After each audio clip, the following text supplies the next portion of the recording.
You are not what you think you are. You are the awareness in which thinking happens. Sri Nisargadatta Maharaj. The human mind is a huge storehouse of memories. Every image, every experience, every story, every pain becomes a grain of data engraved in the consciousness. From that data, an imaginary entity gradually forms. I did this. I feel like this. I am afraid of losing that. We do not realize that the person saying I is just an echo of memory. If you erase all memories, do you still know who you are? The self has no separate entity, it is a story created by memory. Like a movie that is played over and over again, we keep watching it and thinking it is real. But if you stop watching, the lamp of awareness is still there, the light is not lost, only the content is gone. Maharaj teaches, the ego is just the idea of I. The idea believes that it is real. But when you look directly at it, you see that there is no one there. The ego feeds on repetition, like a fire needs fuel. The fuel is thought, memory, identification, and the desire to continue to exist. Every time you tell your story, you add more air to the fire. If you stop, do not touch the memory, do not build up the image of yourself, the ego cannot exist on its own. It is like the darkness disappearing when the light appears. In ancient Indian texts, the ego, ahamkara, is likened to the veil of Maya, the layer of illusion that prevents us from seeing reality. Ahamkara literally means the creator of the ego, the part of the mind that says I am this, I have that. It is the source of separation, me, other, we, world, life, death. It is this separation that creates suffering because we are always afraid of losing me. From an energetic perspective, your memories are not just in the brain, they are recorded in the entire energy field of the body. Every cell stores emotions, every old vibration becomes a pattern of reaction. So when someone says something that touches an old wound, the ego immediately reacts, not because of the present, but because of the past memories that arise. And the irony is, the ego never lives in the present. It only exists in the past, I was, and the future, I will. It is afraid of silence, because in the absolute present, there is no place for the ego to exist. Try for a moment, sitting still, remembering nothing of the past, imagining nothing of the future, not labeling I. What remains? Not emptiness, but pure presence.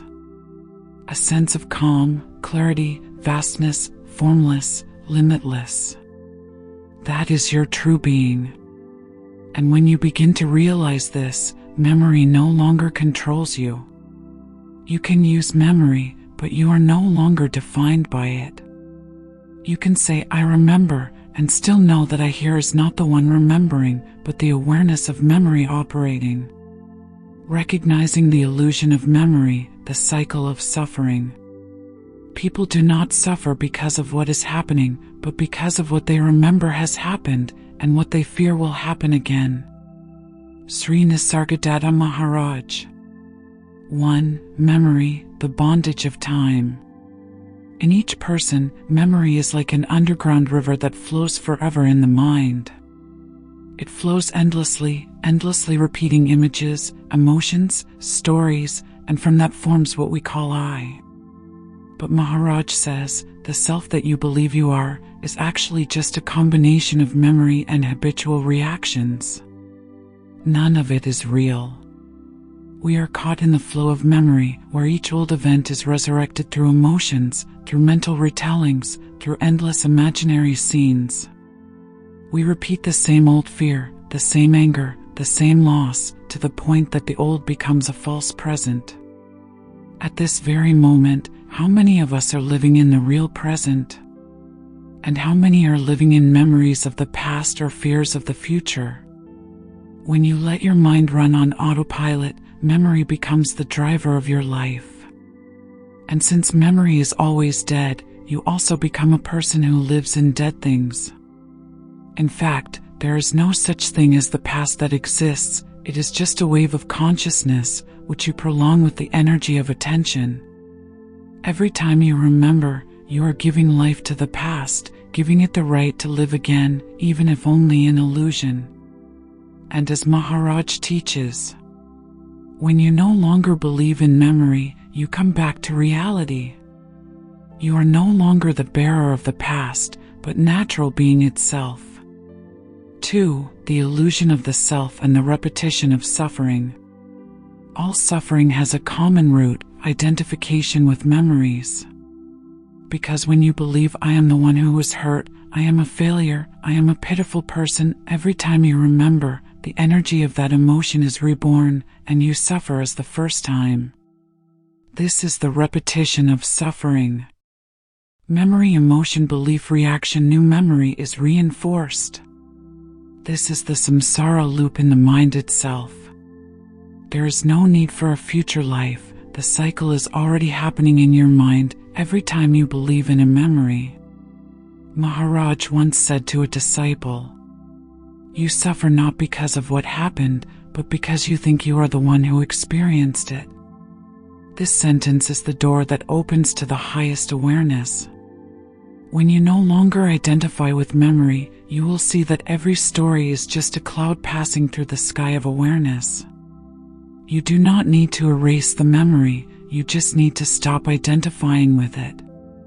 The suffering does not need to be healed, because it was never real.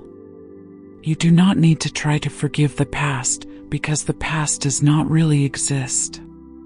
You just need to realize that there is no one to forgive.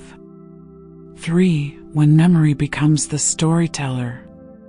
Observe deeply. Every time you are alone, the mind starts telling stories. It tells the past, it imagines the future, it creates an endless movie about me. In that movie, you are the main actor, the director, the audience, and also the one who believes that the movie is real. But the truth is, there is no real story. There is no you in it. It is only the mind that recounts old memories, then imagines new details to make them more vivid. Maharaj says, "The storytelling mind is the thief of your present. It always talks about me, but it can never point out who me is." When you stop believing in the story, stop playing the role of the script, you begin to feel the primal silence, where I disappears, only knowing that I am knowing. From that silence, all true understanding begins. It is the state of I am that. For, awaken from the illusion of time. The trap of memory is not only the past, it is also time. Time is a product of the mind. In reality, there is only this moment. But the mind creates time to feed the story of me. I was this. I will become that. Both are imagination. When you leave the mind timeline, you fall into timeless presence, that is your true nature. In the moment you are completely present, all memories dissolve, all notions of self dissolve. You are no longer a person with a history, but pure awareness observing life blossoming in every breath. 5. Awareness, the key to breaking the memory loop. No need to fight with memories. No need to try to forget. Just be aware. See the memories rising like waves on the surface of the ocean. Don't fight them, don't follow them. Let them fade. Pure awareness is never affected by memories. Just as the sky is never affected by clouds. You are the sky. Memories, just passing clouds. Maharaj says, "You are not the mind. You are the light that knows that there is a mind." Ultimate freedom when there is no more experiencer. You are not the one who lives this life, you are life itself. When the experiencer disappears, there remains only pure presence, nameless, formless, egoless. Sri Nisargadatta Maharaj. 1. The origin of all attachments. I am the one who is experiencing. From the moment a person is born, the mind begins to accumulate and identify with all experiences: joy, sadness, gain, loss, love, hate. And from that identification, a sense of I is formed. I am the one who has experienced it. I am the one who is living, meditating, suffering, searching. That is the seed of the greatest illusion, the illusion that there is an experiencer independent of the experienced. It is this separation that creates the world of duality, where there is subject and object, witness and witnessed, lover and beloved, sufferer and pain. But Maharaj says, when you believe that you are the experiencer, you are caught in the world of duality. When you see that there is no experiencer, only awareness, you are free. 2. The Seeker's Trap. Many people come to Maharaj with the mindset of I want to attain enlightenment. But he often smiles and asks, who is it that wants to attain enlightenment? The question is not to be answered, it is to disintegrate the questioner. Because if there is still someone who wants enlightenment, there is still a subtle ego hiding behind the cloak of spirituality. The spiritual ego is the ultimate form of ignorance. It no longer runs after material things, but clings to divine experience. It says, I have attained samadhi, I have seen the light, I am in bliss. But Maharaj laughs and says, as long as you say I, you have not known anything. Because all experiences of the mind, and the mind is always changing. The absolute truth is never changing, it cannot be experienced, it just is. Thus, ultimate freedom does not come from having a sublime experience, but from having no one experiencing at all. 3. When the observer and the observed dissolve. In deep meditation, you can see a miracle clearly. The moment you no longer divide between observer and the observed, you fall into a state of oneness. Maharaj calls it the union of I am and that. There is no longer any distance between you and the universe, between consciousness and matter, between the knower and the known. Like a drop of water merging into the ocean, no one says I am in the ocean, only water remains. Like light shining on a mirror, no distinction can be made between the source and the reflection. Here, all experience disappears, because there is no one to experience it. There is only pure knowing, the egoless presence, beyond all limitations of subject and object. When there is no knower, there is only pure knowledge. When there is no lover, there is only pure love. Nisargadatta Maharaj. 4. Freedom lies not in control, but in total surrender. The seeker still thinks that freedom is to control life, to control the mind, to attain peace. But in reality, all notions of control belong to the experiencer, and that person is the chain. You cannot control the waves to find stillness. Stillness comes when you are no longer the one who controls the waves. When you drop all efforts, including the effort to become, freedom is revealed. Because freedom is not a result, it is your original nature. When you no longer do anything to be something, you return to being. Nisargadatta Maharaj. Ultimate freedom cannot be achieved by effort, because effort always comes from the seeker. When the seeker disappears, there is only being, and that is freedom. 5. Live in the world but not be controlled by the world. He who has realized that there is no experiencer has not left life. They still eat, talk, work, love, but in absolute emptiness. They no longer think I am doing, I am feeling. Everything just happens, naturally, selflessly. From there, the life energy flows unhindered. There is no one controlling, so there is no conflict. There is no one possessing, so there is no fear of loss. There is no one wanting, so there is no lack. This is the state that Maharaj calls freedom in all circumstances, living in the world but not belonging to the world. When you know you are not this body, not this mind, you will see the world as a dream, beautiful but unreal. You enjoy it, but never bound by it. 6. Ultimate freedom, no more birth and death. Death frightens people because they think I will disappear. But if you have seen that no one is living, then who will die? Death has meaning only to the one who believes in the self. When there is no one to experience, birth and death are just two sides of the same reality. I am that, the awakening of the universe. When you truly understand I am that, you no longer see the world as a collection of objects, but as the light of consciousness itself shining forth.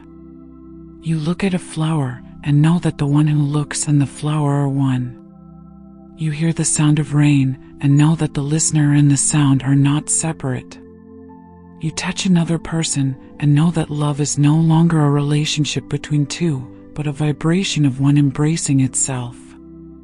Then every experience is sacred, because you no longer see the difference between worldly and divine. Every little thing, a step, a breath, a bird's call, becomes an expression of that, of the infinite reality that is manifesting through you. Maharaj's silence, a sermon without words. Once, a seeker asked Maharaj, "You talk a lot about awareness, about that. But I don't see anything. How can I realize what you say?" Maharaj looked at him, saying nothing. His eyes were quiet, but shining.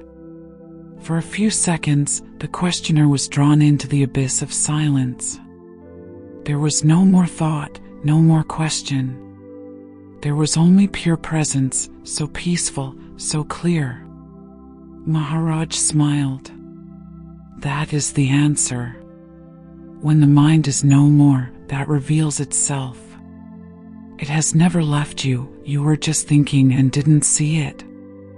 I am that cannot be understood intellectually. It can only be lived, breathed, and be. Not through belief, not through form, not through a path. It is you, right now, before you name yourself. When awareness knows itself. This is an indescribable moment. Like a flower blooming by itself, like the sun shining by itself. Like the wind knowing that it is blowing. There is no one who has achieved, no one who has become enlightened. There is only pure awareness. Knowing itself, no words, no thoughts, no proofs. That is the state of Maharaj, not a state of mind, but the natural state of all living beings. He does not become that. He is always that, as we all are.